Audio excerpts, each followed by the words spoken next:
Hello everyone, welcome back to the Film Insight channel. Hope you're having a great day.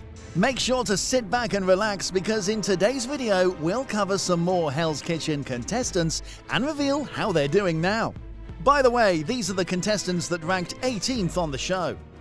So without further ado, let's get straight into the content, guys. We're starting with Krissa Schmerler. Oh, really? Oh, no. Oh, my God, really? Oh. That is hideous. Sorry. Krissa Schmerler made her debut in the 14th season of the show. Hailing from Belmore, Schmelmer was a businesswoman who ran a food truck business. She had aptly called it Big Cheese Food Truck. Having no experience in an actual kitchen, Schmerler had her eyes set on the trophy in Hell's Kitchen, but was owning a food truck enough to give a tough fight. It wasn't. Schmerler failed to realize that working in a busy kitchen, which is constantly under the pressure of all kinds, is way more different than what happens on the food truck. Anyway, to start with, Schmerler had a very charming attitude, but she grossly failed to make an impression as a seasoned chef. Embarrassment washed over her when one of the first dishes she presented was heavily criticized. Ginger cookies. Ginger cookie ginger crusted cookie. chicken breast. Yep, that's what's in there. Failing to make a first impression, we hoped that Schmerler would eventually do great, but unfortunately her performance only sank further. She almost always seemed to be lost from the prep until the very end of the service. So much so that there was a time when she got so overwhelmed that she wanted to quit. Sarah, Yes, sir. why is she hiding? I don't know, chef. Am I what? She's okay. Keep going, keep going, keep Krissa, going. come here you. Schmerler's lack of interest and enthusiasm didn't sit well with her teammates. She was soon nominated for elimination. Her pleas to remain on the show fell on deaf ears, and she was soon shown the doors. Krissa, give me your jacket. I just don't get it. After her elimination, Chef Ramsay commented, "There's nothing more terrifying to Krissa than jumping off a building. But there is nothing more terrifying to me than the thought of having her as my next head chef." Chef Ramsay's statement summarizes the course of her time on the show. Bring off the building. But there is nothing more terrifying to me than the thought of having her as my next head chef. Post Hell's Kitchen, Schmerler went back to her food truck business. Apparently her business is doing great and is loved by many. Now she even operates a catering business under the same name. Schmerler often posts pictures of her food on her business pages, and she's got some great reviews from her clients and customers. On Facebook, her business has 4.9 stars and 4.5 on Yelp. One of the reviews on Facebook read, "Thank you so much for everything you did to make my daughter's first birthday drive so special. Everyone loved the food. You can't go wrong using the big cheese for a private party. Friendly, accommodating, and go the extra mile." We're happy that she's finally found her calling, not in Chef Ramsay's kitchen, but where she started, on her food truck. Kenneth McDuffie. But I'm confident, right? I'm confident. Anybody need any help? I'm good. I'm done. Kenneth McDuffie was a contestant in season 19 of Hell's Kitchen.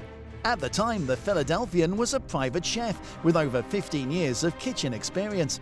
Having no culinary education, McDuffie was introduced to the art of cooking by his great-grandmother. Stocked with a range of her recipes and blessings, he was all set for the competition. McDuffie's first dish didn't match up to his refined personality. Have you heard of people saying that you need to give it all the love and time to make a great dish? We're not sure about the love, but McDuffie certainly didn't give it the time. The result was a horrible, undercooked mess. 20 minutes left and I'm done. I'm just like so lost. Like, what do I do next? But it was not just the time. McDuffie didn't pay attention to what he was doing. Chef Ramsay found an unknown chunk of something strange on one of McDuffie's dishes. And guess what? He had no idea of what it could be. He mindlessly exclaimed that it might have been a potato that had accidentally dropped into his plate. With a chef like this, you're finding way more ingredients than what's listed on the menu. Needless to say, McDuffie was eliminated for having the worst dish, but we're happy he wasn't a sour loser. McDuffie, in an interview, showed his gratitude towards Hell's Kitchen by calling it Heaven's Kitchen and stated that the show saved his life. How sweet. Coming to Hell's Kitchen, I had a lot to prove. I thought I was going to make it further in the competition than what I did. At the end of the day, I feel that my great-grandmother is smiling down. I really did her proud. McDuffie revealed that he was suffering from depression and continuously had suicidal thoughts before the show. But one day, one of his friends called him and told him about Hell's Kitchen casting. He also said that if Hell's Kitchen didn't cast him, he would not have been there to tell his story. McDuffie believes that Chef Ramsay changed his life. He said, "The best advice that Chef Ramsay gave me, actually when I got booted off the show, he said, 'Let me tell you, win or lose this competition, you take this opportunity and you run with it.' That was the best advice that anyone could give me." Cast in Hell's Kitchen 2 years ago, I would not be here today talking to you guys, sharing my story. Post Hell's Kitchen, McDuffie returned to his catering company, Young and Hungry Catering. He has also appeared on cookery segments on many TV channels and shows. He found some purpose in his life. Isn't that just wholesome? Up next is Pat Tortorello. I definitely had some, misstep coming out of the gate, but bottom line, the fish station, I think, destroyed the whole service. Pat Tortorello made his debut in the 16th season of the show. Originating from Belleville, Tortorello, a culinary instructor, was all set to showcase his skills on the show. He often boasted about his skill, knowledge, experience, and age, but was that enough to impress Chef Ramsay? Easy with the grandpa lines. I'm bringing the experience to the table. I'm a very, very young 47. Although at the beginning it looked like he was going to be a promising contestant who was also a great team player, sadly it turned out to be the opposite. Tortorello's pride crushed him. Despite being an Italian, unlike what he believed, Tortorello sucked at risottos, and this happened several times. Have a sea bass with a light citrus risotto. Not a bad job. I'm going to give it a 3. Thank you. It was clear that this attitude wouldn't take him a long way on the show. He was nominated during the deliberation, and no matter what pleas he made, he was still chucked out for his poor performance. Give me a jacket. Get out of Hell's Kitchen. After his exit, Chef Ramsay said, "Pat is Italian and couldn't even cook risotto. What a meatball. Ciao, Pat." And couldn't even cook risotto. What a meatball. Ciao, Pat. Post Hell's Kitchen, Tortorello became an area manager at Performance Food Service, and he even took part in 2017's reality show, a charity cooking show. Before entering the show, Tortorello gave a short interview with NorthJersey.com, where he shared his story. Tortorello revealed that initially he wanted to get into the medical field, but he fell in love with cooking because of his family's influence. He also said that he was raised in a 2-family home, with his aunt living above, his grandmother living next door, and his grandmother's sister living next door to her. He added that there were many great Italian cooks in his family, and cooking got everyone together. Tortorello shared how he started his cooking journey during high school, after getting a job in a local deli. Later on, he took a course in culinary school, where he could annex through Bergen Community College and its hotel restaurant program. Soon after his graduation, he picked up a career as a line cook. Tortorello even mentioned that he had applied for seasons 13 and 14, and in season 15, he was ousted by one of his students, whose name he didn't reveal. Coming up next is Simone Hammond. I'm here thinking that I would have a chance to grow and to learn from you because I respect you. Simone Hammond was a contestant in season 12. Coming from Henderson, Hammond, a buffet cook, was ready to showcase her experience and talents to Chef Ramsay. Starting on a positive note, Hammond's first impression as a chef was 50-50. She was able to impress Chef Ramsay with her dish, but her presentation skills fell flat. Protein's cooked beautifully, Thank you, Chef. but it looks slightly clumsy. Congratulations. From the second service onwards, it was a disaster. Hammond constantly displayed a weak performance. Often we felt like she even had a physical ailment. Whether it was a nervous breakdown or otherwise, she appeared unwell on most occasions. This got her team members wondering if she was just making excuses. There's nothing wrong with her ass, man. Simone gotta go home tonight. I don't think I'm physically capable. She's not sick. She's given up.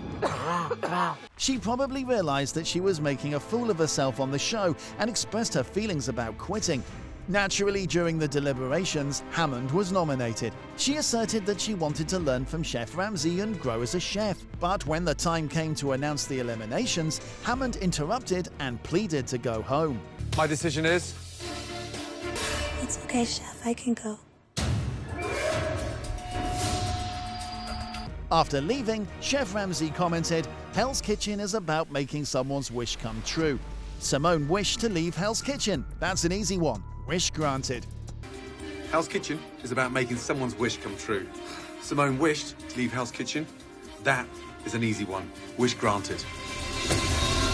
Post Hell's Kitchen, Hammond returned to being a chef at Gustav International Catering before working at Newport Domestics, offering personal chef services. Though we couldn't find much about her on social media, we came across a review from one of her clients, which she posted on her LinkedIn profile. It said, "Words can't express how impressed I am with how well my event turned out, and it was because of Chef Simone's mouth-watering dishes. The meal she served was amazing, from appetizers to dessert. Each dish was plated with care and creativity, and the flavors were amazing. Beyond the meal, Chef Simone's professionalism, genuine kindness, and passion for cooking were impressive. I will definitely hire her again and would recommend her to others. It looks like she's not the quitter we knew anymore." And finally, we have JP D. Dominicis. You've got just under 15 minutes to go. Okay, I'll keep it hot. You'll keep it hot? I can redo it again real quick. JP D. Dominicis was a contestant who debuted in the 13th season. Hailing from Boston, Dominicis was a kitchen manager. He was ready to start with a bang and was determined to win the show, but not the right kind. He failed miserably despite presenting the same dish twice. I'm ready to win. Whose is this? JP. JP! What is this? You've got just under 15 minutes to go. When Chef Ramsay threatened to pack him off soon, Dominicis promised to do better, but that promise didn't last long. He screwed up with the basics. Raw lobster! That was my fault, Chef. The time that he sent out a raw halibut was the moment he sealed his fate. Not only was he ejected from the kitchen by a furious Chef Ramsay, but he was also nominated soon after. During his plea time, Dominicis threw his teammate Aaron Lamont under the bus and didn't own up to his mistakes. Now, we all know Chef Ramsay hates lame excuses, and obviously there was no place for him in Hell's Kitchen anymore. After leaving, Chef Ramsay said, "Everyone in Hell's Kitchen starts at the bottom." Unfortunately, JP stayed there. Everyone in Hell's Kitchen starts at the bottom. Unfortunately, JP stayed there. Post Hell's Kitchen, Dominicis became a sous chef at the University Club in Boston. Later on in 2019, he became a sous chef at Forge and Vine, and currently he is working at Atlantic Sea Grill, where he is the executive chef. The restaurant has got some positive reviews, with 4 stars on TripAdvisor, 4.5 stars on Facebook, and 4 stars on Yelp. Probably he's found his peace. Well, unfortunately, this video has come to an end. What did you think about the contestants we covered today? Were any of them your favorites? Let us know in the comments down below. If you enjoyed the video, give us a like and share. Hit the subscribe button to never miss out on our future videos.